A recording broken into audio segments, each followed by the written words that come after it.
It's the one-eyed scout who liberated a whole town by himself by simple history. Okay, well, let's watch it. You know, as I always say, I tend to like, you know, like on my own, I never really watch animated videos like this about history. You know, I said before, like I tend to just like videos that use like, you know, more like realistic, you know, paintings or art. If it's about something like super old, and obviously this is probably about like World War I or II. You know, I tend to not be super into these channels when they're more like light, you know, like oversimplified.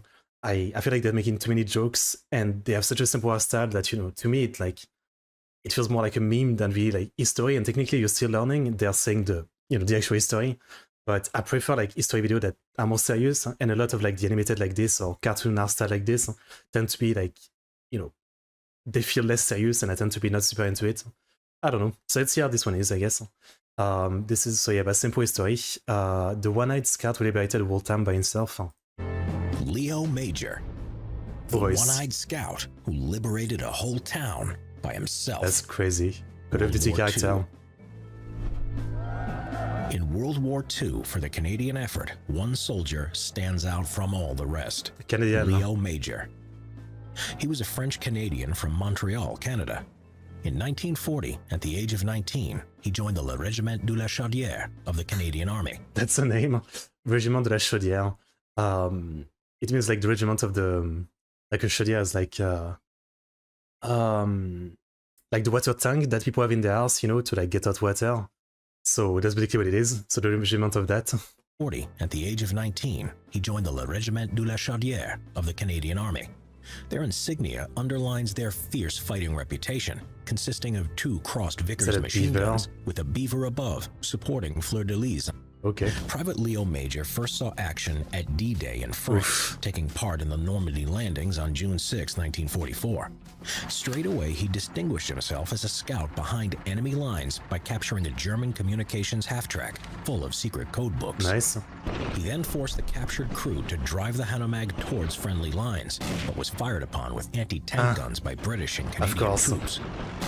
Leo had to climb on top of the vehicle to get them to That's pretty crazy. stop firing as they drove closer, and later remarked how happy he was that the British and Canadian soldiers didn't know how to shoot. Oof. When the English officer asked Leo to hand over the Hanomag, Leo refused outright, stating that it was a Quebec man who captured it, and so it was handed over to the Chaudière Regiment. His war was nearly cut short when a few days later he was scouting ahead of his unit. Leo unexpectedly encountered a patrolling elite Waffen-SS unit. In the ensuing firefight, he managed to kill 4 of the enemy soldiers, but one of them, fatally wounded, managed to throw a phosphorus grenade, and Leo was hit, damaging his left eye badly. Leo was then sent to a field hospital for treatment. Leo had to wear an eye patch while his eye healed, and he remarked on how he looked like a pirate. Remarkably, he refused to be sent home, stating that he only needed one good eye to aim a rifle. You know, I would say fake with stories like that, but I guess I've seen other videos, but like, you know, World War I, World War II, like some crazy, like literally like Call of Duty or Medal of Honor plot, where it's like one guy just doing everything. So, you know, sometimes when you play those games, especially when I was younger, I always thought, you know, this is like such an exaggerated version of war, but there is really a lot of story like this about like, you know, literally one-man army kind of people. Eddie Murphy is a good one, right? There's just like, it's just a thing. Like, there's really a lot of people who just, like, you know, they don't just shoot one person, they're just like, you know, a one-man army. It's really something. Quickly, he returned to the front line and continued to act as a scout and sniper for his unit. Shortly after returning to active service in October 1944, he was involved in the month-long Battle of the Scheldt in Holland, which involved much heavy fighting and several amphibious landings. One day during this prolonged battle, Leo's commanding officer had ordered him to find the 50 zombies who had gone missing on patrol earlier. Zombies? Zombie was a slang term used by Canadian volunteers for unenthusiastic, inexperienced Canadian conscripts in the war. Leo was carrying out the reconnaissance by himself, as always wearing PT sneakers instead of heavy boots. Okay. He was deep behind enemy lines in the dark, in freezing cold rain, muttering to himself, "I am frozen and wet because of you, so you will pay."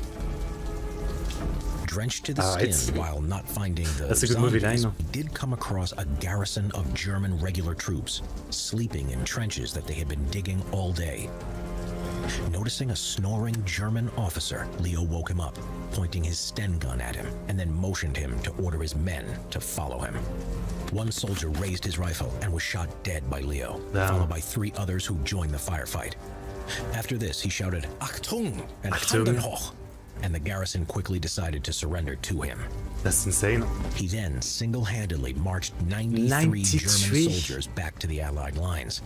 But on the way there, they were attacked by Waffen-SS troops. Damn, I guess they just, didn't want to, like, accidentally shoot their officer or whatever. That's insane. Like, 90 people, though, versus 1, and they're not even trying. Manning an artillery battery from a neighboring village, who were infuriated that their fellow countrymen were surrendering. Yeah. This left a lasting impression on Leo. The Waffen-SS unit managed to kill and injure a number of the German prisoners before being driven off by an Allied Sherman tank. Leo then handed over 93 German prisoners to his speechless commander. For his act of bravery, Leo was awarded the Distinguished Conduct Medal, which is the 2nd highest award in the British and Commonwealth. The Victoria... Can we see how he looks? I feel like there might be photos of him. What's his name? Leo Major. Just want to see like how badass he looks. Leo Major. Yeah, he looks like a tough guy, that's for sure. There's a picture of him with like the bandage. That's crazy. Alright. Alright. I mean... Damn. That's crazy. A cross being the only one higher. But surprisingly, he declined the medal, feeling the British commander, General Montgomery, who was going to present him with the award, was incompetent and therefore in no position to give him that medal. That's a bit more badass. Then in February 1945, as his unit was fighting in the Rhineland in Germany, the Bren gun carrier he was traveling in hit a mine, wrecking the vehicle and killing all its occupants, except Leo. He was severely injured, including 2 badly broken ankles, 4 ribs, and his back in 3 places. Leo again refused to be shipped back home, and after a short spell in a Belgian hospital, he returned to his unit in time for their final attack to clear Holland of the last... I can't even stand after that. 2 broken ankles, the back. Like, would it take like fucking 2 years to heal that at least? German occupiers. So, on April 13th, 1945, the Allies were preparing to attack the large Dutch town of Zwolle, but were unsure of the strength or deployment of the German forces in the town. Just send him alone. That evening, Leo and his friend Corporal Willie Arsenault volunteered to carry out a recon of the area. The city was planned to be bombed by Allied artillery, and this is something Leo and Willie wanted to prevent. When the 2 approached the outskirts of the silent town, the Germans spotted Willie after his grenade bag made a rattling noise, and he was killed by enemy machine gun fire. Leo took 2 of them out, but the others fled in a vehicle. He then took his friend's Sten gun, an extra bag of grenades, then laid his lifeless body on the side. So enraged was Leo that he would go on a one-man rampage that lasted the whole night, using his submachine gun and bags full of grenades. He hijacked a nearby German scout car, disarming the driver and taking his MP. Like, it's story like this that makes you think, like, anyone who says that any, like, war movie or, like, war game, like, plot is dumb. I mean, have you looked at reality? Like, it's actually probably a downgrade compared to some of the real stories sometimes. 40. Adding a 3rd submachine gun to his inventory. Leo made him drive to a hotel, then entered a bar. There, he disarmed a German officer who could speak French to Leo, and he made him aware that the town was to be bombed by Canadian artillery, which would result in German military and civilian casualties. The officer understood, and in good faith, Leo handed him back his pistol, allowing him to drive off in the hopes that he would evacuate his troops rather than rally an attack. Leo moved around the town for a few hours in the dead of night, firing on any German units he came up against, throwing grenades and making as much noise around town as possible. His idea was to confuse the enemy into believing that they were under attack by a far larger Allied force storming the city. He proceeded in killing or capturing German defenders as he moved from street to street. How do you capture anyone alone? Like, he's busy killing them and capturing them. How do you capture them if you're alone? How? I don't know. The river and church as reference points so as not to get lost. His story Every is, yeah, time of he had course. enough prisoners, normally Great between drama. 8 to 10, he would march them back to the Allied lines and drop them off before returning to the town to carry on his one-man assault. He is reckoned to have done this around 10 times. With his fucking sneakers. 4 times in the night he had to force his way into civilian houses to rest. Although terrified by his initial appearance, once they understood he was Canadian, they looked after Leo. Was he ever really beloved though? Personally, like I was never really into his stuff, to be honest, and I guess I always saw his reputation as kind of like, you know, kids really like him, but a lot of people clearly see, like I feel like a lot of the stuff that came out about him, you know, like, you know, the stuff he's selling and stuff like that seems pretty, it always seemed pretty obviously like scummy, right? During his rampage, he also attacked and set light to the Gestapo His headquarters, first charity further walk, true, adding to the true. confusion. Then, finding the SS headquarters, he engaged in a firefight, killing 4 SS officers inside. Let's go. Then, later, Leo came across a group of townsmen by chance. This included a local policeman by the name of Frit Kuiper. All of these men were secretly members of the Dutch resistance. Leo then explained to them that the town was liberated. By one guy. And the group went on to take the town hall and bring the civilians out onto the streets. By 4:30 a.m., the German garrison had fled the town, and Leo had single-handedly liberated Zwa. I really need to like read more about this because it feels unreal, you know, impossibly unreal or something. Like, how does he not get shot? How does he survive? How does he take on everybody? No shortage of defenders. Wall. Leo retrieved his friend Willie Arsenal's body and returned to his unit, who had Everyone yet turned to against him. advance into the town. On that morning of April 14th, the Allied forces entered the town without a shot being fired and without the loss of civilian life from the planned bombardment, due to Leo's outstanding bravery the previous night. For his heroism... I don't know if it was brave, yeah, but I think, can't you say like a guy like that has achieved a death wish? Like, there's no way he thought he would survive this, right? Like, he attacked the city alone. It's insanity. His first subscriber? Above and beyond the call of duty, he was again awarded the Distinguished Conduct Medal, and this time, he accepted it. After the war, Leo left the army and returned to civilian life to resume his old job as a pipe fitter. Okay. With the start of the Korean War in 1950, the Canadian Army joined the United Nations forces in fighting the Communist Chinese and North Korean invasion of South Korea.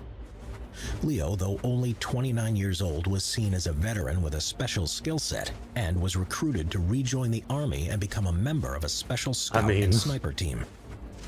Then, in November 1951, the Communists attempted to take some strategic important high ground just 40 miles away from Seoul, the South Korean capital. You know, I don't know if any of you are interested, but if you have any video about the Korean War, I never know anything about it. That's one thing I could learn about. If you think this guy was crazy, you should see the British man who fought in World War II with a bow and a sword. I think I've heard about this story, yeah. I might have heard about it. The fighting was based around the vitally important Hill 355, nicknamed Little Gibraltar, and Hill 277. Chinese troops had captured it from the Americans, and Leo was to recapture and hold the hill.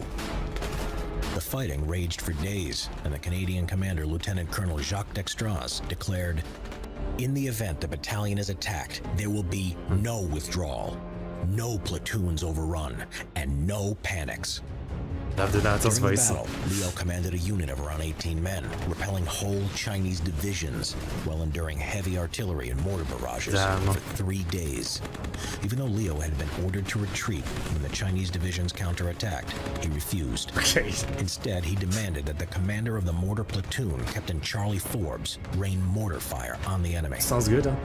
The mortar fire was so close to Leo's position that the commander could hear the bombs explode when Leo spoke on his radio. And it was so intense that the mortar barrels warped from their rate of fire. For his valor and leadership under fire, Leo was awarded another Distinguished Conduct Medal for capturing and holding the key hill. Leo was the only Canadian to win the Distinguished Conduct Medal in 2 separate wars. He lived a quiet life afterwards, and in 2008, at the age of 87, passed away. Rest in peace. Having been married for 57 years and having 4 children. I don't even know what to say, like, how is this real? Eddie Murphy's story is also pretty insane, but even then, there's an avenue for him, a road. Nice. Okay. I mean, respect, rest in peace. And I guess thank you for what you've done. Yeah. I mean, yeah. Again, like I'm thinking of like, movies and games, and a lot of the plots are literally not this insane, because I feel like if they do it, people would say it's fake. And it almost sounds fake in the sense of like, yeah, how is any of this possible, right? Like, how can one guy do all this and it just works? He never gets shot, he never gets killed. How is this real? But again, I'm definitely assuming it's real. I'm not saying it's not real. But yeah, it's absolutely insane. Good video. I would still say, and again, don't attack me for it, I much prefer like real history videos where they use like, not this kind of like cutesy, kind of childish, cartoonish art style. To me, it takes me out of it a little bit, especially when like there seems to be a lot of picture of the guy and obviously the wars, right? I'm much more into that for like history video, but still, this was a good video as far as like the narration is great, and I think this was pretty interesting.